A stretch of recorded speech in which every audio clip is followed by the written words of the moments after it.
Dijeron que mi padre desobedeció órdenes. Esa compasión le costó su carrera.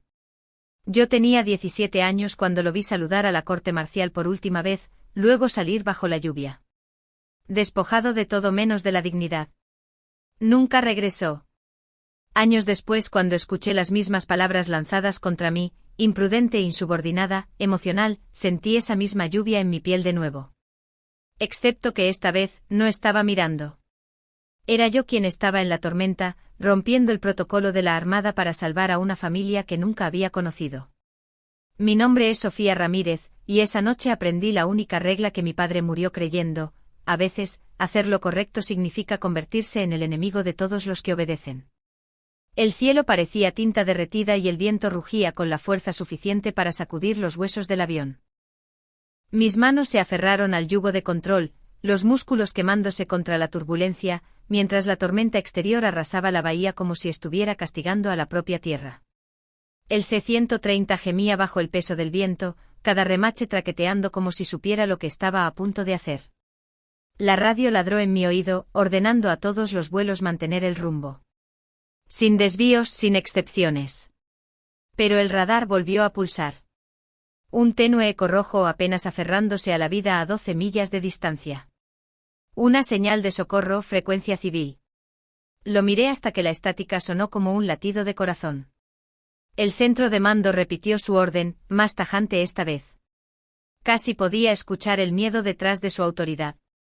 Un relámpago rasgó el cielo, un destello de blanco cegador.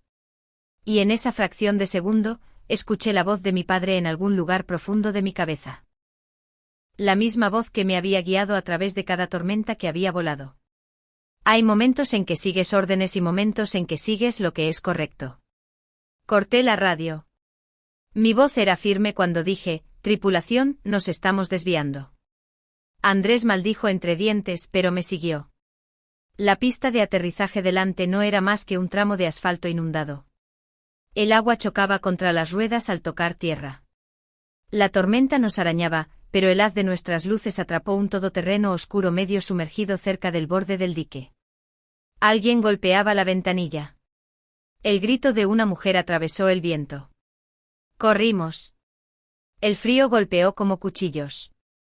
Abrí la puerta trasera. Dentro una madre aterrorizada, un niño que lloraba y un anciano cuyos labios ya se estaban volviendo grises. Ella gritó que él no respiraba. Presioné mis palmas sobre su pecho y conté al ritmo de la tormenta hasta que jadeó por aire. Ahogándose, con los ojos muy abiertos. Su mano temblorosa encontró la mía. Si no hubieras venido, mi hijo habría perdido a su padre esta noche. Asentí sin aliento, las palabras hundiéndose en mí como agua salada. Cuando despegamos de nuevo, la lluvia golpeó el fuselaje, los truenos retumbando por el cielo. Andrés murmuró: el mando nos enterrará por esto. Tal vez, dije, pero al menos alguien más no será enterrado esta noche. La tormenta se tragó el horizonte mientras ascendíamos. No sabía que el hombre cuya vida acababa de sacar de la oscuridad sería la razón por la que mi propia carrera caería en ella. 3 días después de que amainara la tormenta, la base volvió a la vida, los focos zumbaban, el aire denso con combustible de aviación y algas marinas. Fui convocada antes del amanecer, me entregaron un sobresellado con la etiqueta Audiencia de mando. Cuando llegué a la oficina de disciplina, el pasillo olía a desinfectante y miedo. La sala de investigación estaba lo suficientemente silenciosa como para escuchar el zumbido del aire acondicionado. Al otro lado de la mesa estaba el almirante Guillermo Márquez, de cabello plateado perfectamente peinado, 4 estrellas brillando en su cuello. Hojeó mi expediente como si fuera un historial criminal.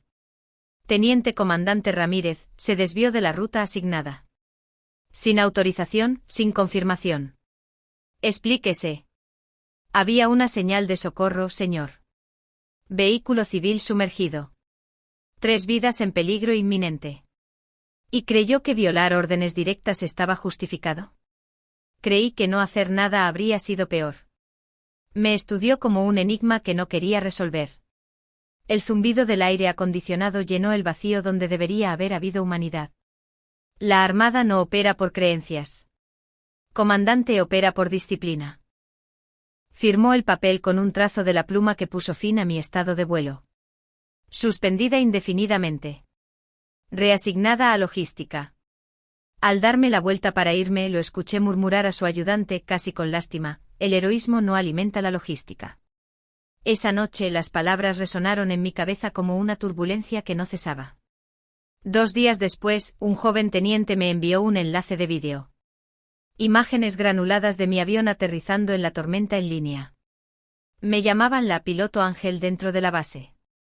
Me había convertido en una carga.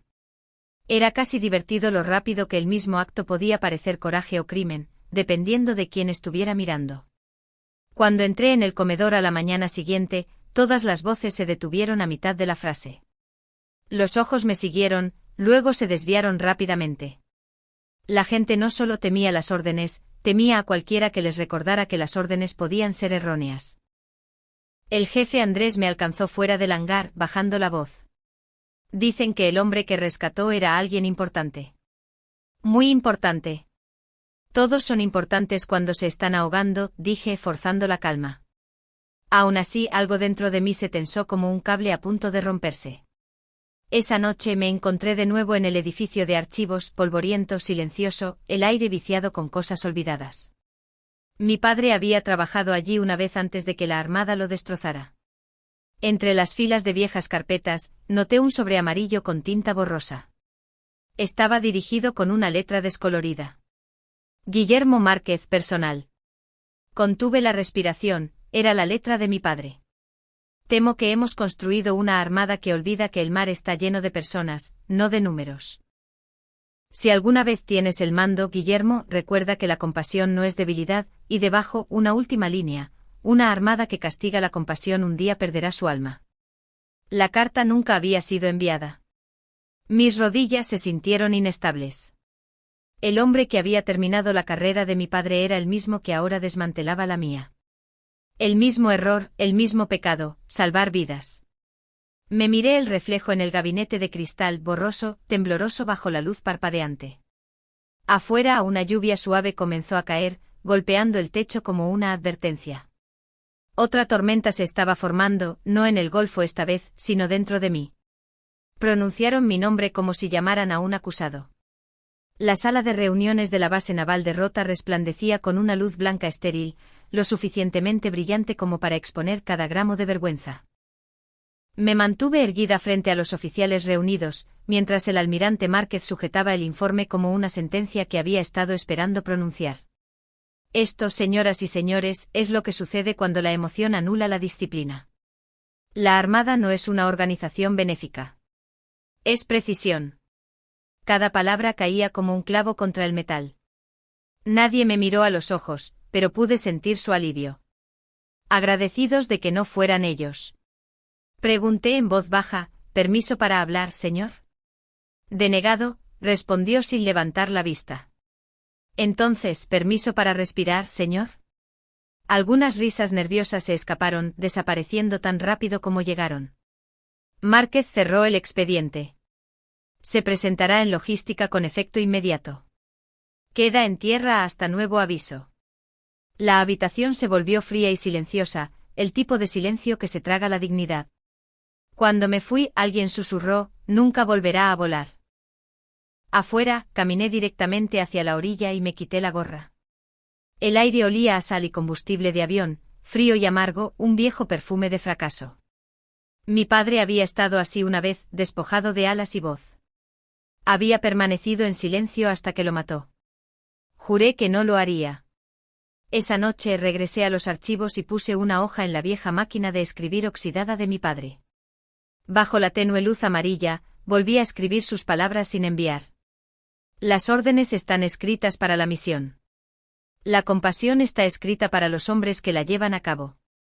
Cuando llegué a la última línea: el océano solo perdona a quienes lo intentan, la electricidad se fue. Me reí suavemente en la oscuridad. El océano perdona, pero la Armada no. La vieja radio cobró vida con un chisporroteo.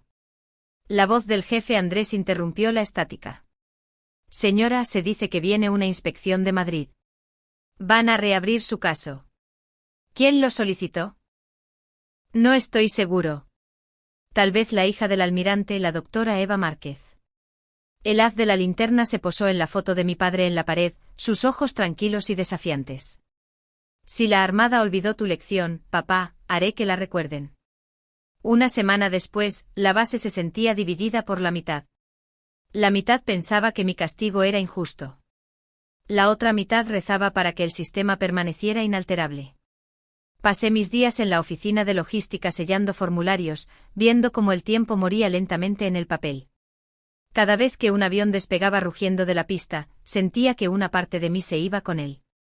Cada mañana el jefe Andrés dejaba una taza de café en mi escritorio sin decir palabra. Ese día, finalmente habló. Usted no desobedeció, señora. Solo recordó por qué llevamos este uniforme.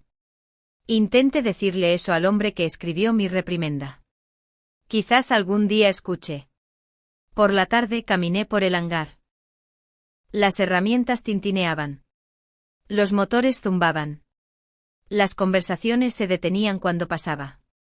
Entonces un joven teniente levantó la vista y dijo: la familia de mi esposa estaba en esa zona durante la tormenta. Gracias. Sonreí y seguí adelante hasta que lo vi a él, Márquez, de pie solo en el extremo más alejado. La mitad de su rostro estaba iluminada por el sol, la otra mitad perdida en la sombra. No hablamos, solo nos miramos a través del hangar. Dos personas esperando la próxima tormenta. Cerca de la medianoche mi teléfono vibró. Teniente comandante Ramírez, mi padre estará en Rota en 2 días. No reaccione, solo escuche. Era de Eva Márquez. Me incorporé en la oscuridad, un trueno retumbaba en algún lugar más allá de la ventana. La próxima tormenta no venía del cielo. Venía del propio edificio de mando. 2 días después del mensaje de Eva, la base se sentía como una tormenta a punto de estallar. Cada pasillo brillaba, cada saludo era demasiado nítido, cada respiración demasiado cautelosa. Desde la pista observé las banderas ondear bajo un cielo gris, cargado de secretos. Cuando llegó el convoy del almirante Márquez, él salió con una postura construida a lo largo de décadas de mando, recto, frío, intocable. Eva lo siguió, su bata blanca brillante contra el asfalto mojado. Me miró, apenas asintió, y luego desapareció detrás de él. Dentro de la concurrida sala de conferencias, el aire era denso con miedo y ceremonia. La voz de Márquez llenó la sala, firme como el hierro. La teniente comandante Ramírez desvió un vuelo clasificado, arriesgando la integridad de la misión por civiles no verificados. Hizo una pausa, sus ojos fijos en mí. ¿Comprende la magnitud de su fracaso, comandante? Respondí, con calma pero inflexible. Comprendo la magnitud de una vida humana, señor.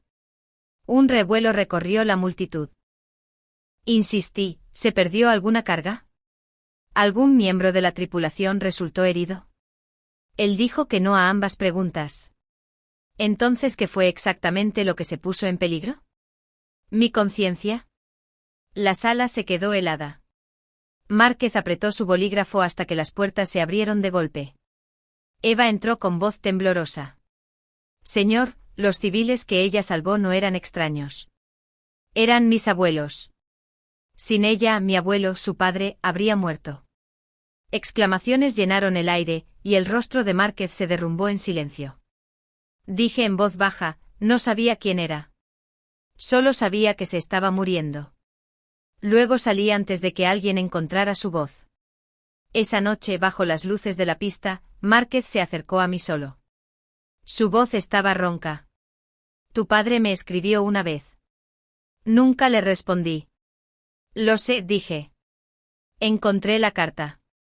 Tenía razón, susurró Márquez. La compasión no es debilidad. Es nuestra única fuerza. Y en ese momento, empapado por la lluvia, lo saludé. El hombre que finalmente había recordado lo que realmente significaba el honor. Al amanecer, el aire alrededor de la base palpitaba con rumores e inquietud. Algo se acercaba.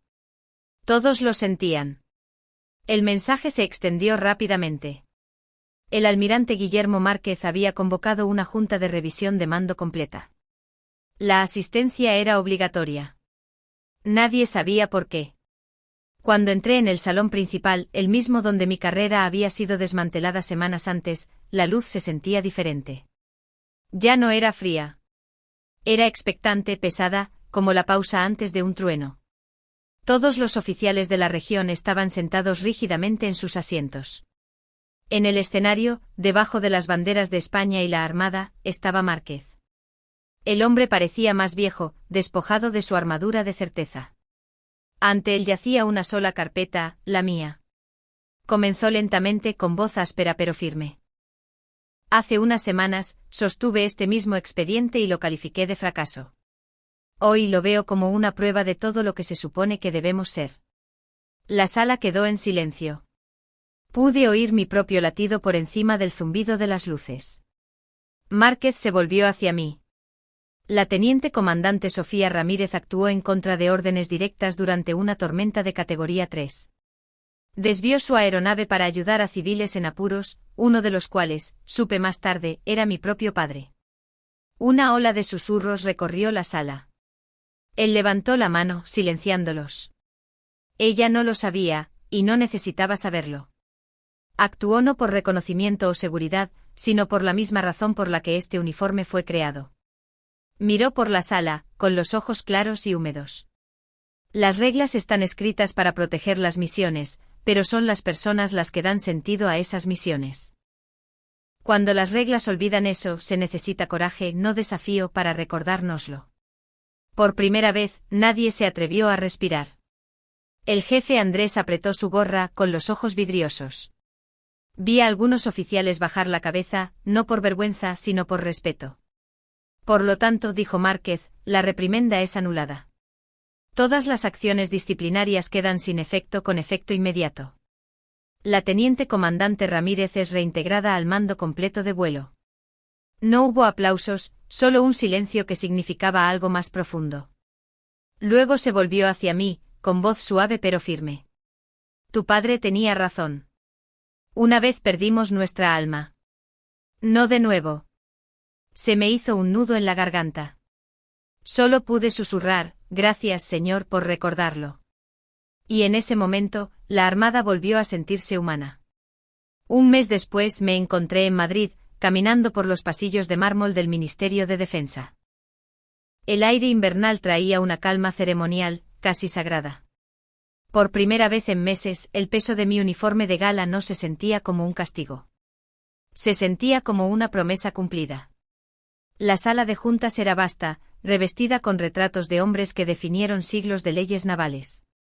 Tomé asiento ante el panel de almirantes, cada uno inexpresivo, sus condecoraciones brillando como armaduras.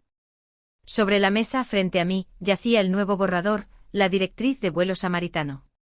Las mismas palabras que una vez habían sido susurradas en una pista de aterrizaje en Rota, ahora estaban en blanco y negro, listas para ser juzgadas por el alto mando. Comencé con calma. De la misma manera que informaría un plan de vuelo, esta directriz anima a los aviadores navales a prestar ayuda humanitaria durante emergencias sin temor a castigo, siempre que se salven vidas. Preserva la disciplina, pero restaura la humanidad. Un almirante se inclinó hacia adelante, su tono cortante. ¿Y qué sucede cuando esa compasión es mal utilizada? Mantuve su mirada. Entonces el sistema juzga la intención, no el miedo. Podemos corregir errores, pero no podemos permitirnos la apatía. La sala quedó en silencio.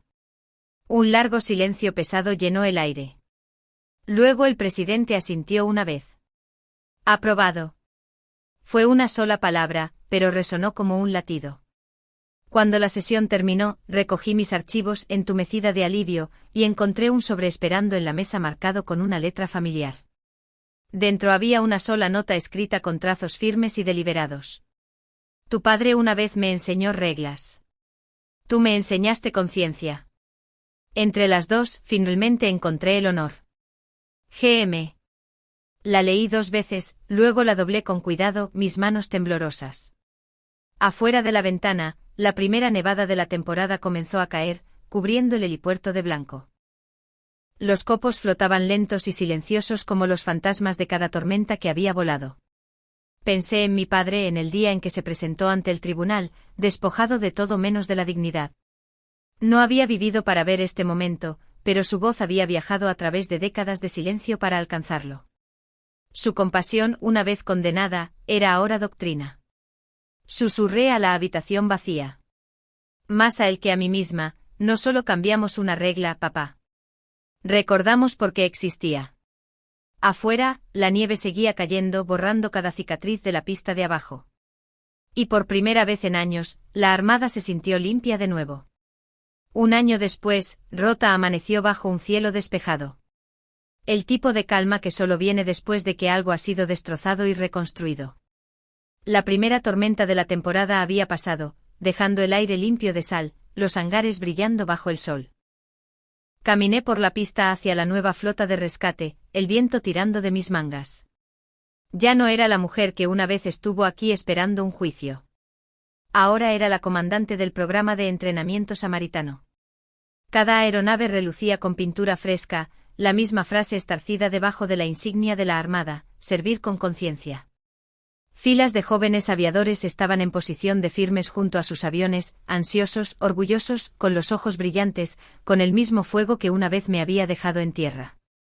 El jefe Andrés esperaba junto a las escaleras, taza de café en mano, su sonrisa tan cansada y amable como siempre. Nunca pensé que viviría para ver el día en que nombrarían una directriz en su honor, señora. No es por mí, dije. Es por lo que casi olvidamos. Él asintió en silencio y se hizo a un lado mientras yo subía a la cabina. El olor a acero y combustible de avión era el mismo, pero el aire se sentía más ligero ahora, más libre. En el panel de instrumentos había pegado una vieja fotografía de mi padre, su uniforme planchado, su sonrisa pequeña pero firme. Debajo las palabras que había grabado de su carta. El océano solo perdona a quienes lo intentan.